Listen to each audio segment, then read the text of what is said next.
امیر دایی چیکار میکنی؟ داداش دیگه خسته شدم. میخوام یه بار بری همیشه شک من برطرف کنم. چطوری؟ خاکدم. نگاه این ماست میذارم زیر تخت. این گوشکوب روش میبندم.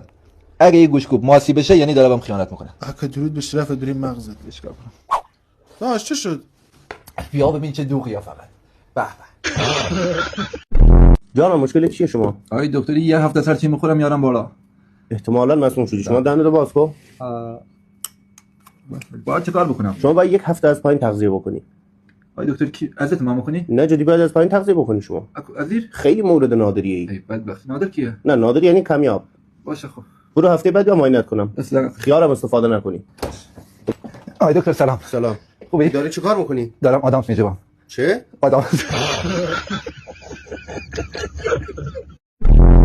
آقای نظری ملقب ریش باده استعمال دنباله میام ثابت دست چه داری؟ پیش ندار. یعنی چی؟ پدر خوبی داره کیفش رو ما دارم هی اصلا. این چیزی داره یا نداره میگم دست نزن ساکت ساکتم. ملعون جان شما. این چیه؟ چه؟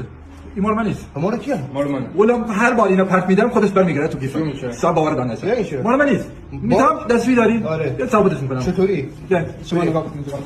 برو برو ببینم. خب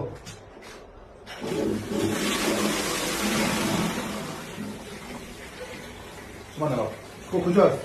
چه کجاست؟ Who can say where the road goes? این نیست. اینم نیست. این نیست. اینم نیست. اینم نیست. این نیست. این نیست. او سرباز داره چیکار میکنه؟ نمیدونم چند روز فقط داره رو زمین میگرده. برو بیارش تا بریم تستی ازش بگیریم. سرباز بیا اینجا ببینم. این نیست. این مشکل اعصاب روان داره. این براش نیست. معافیت پزشکی نوشتم. بده بهش برم برگه بده برم. بیا اینم برگه معافیت. آها اینه.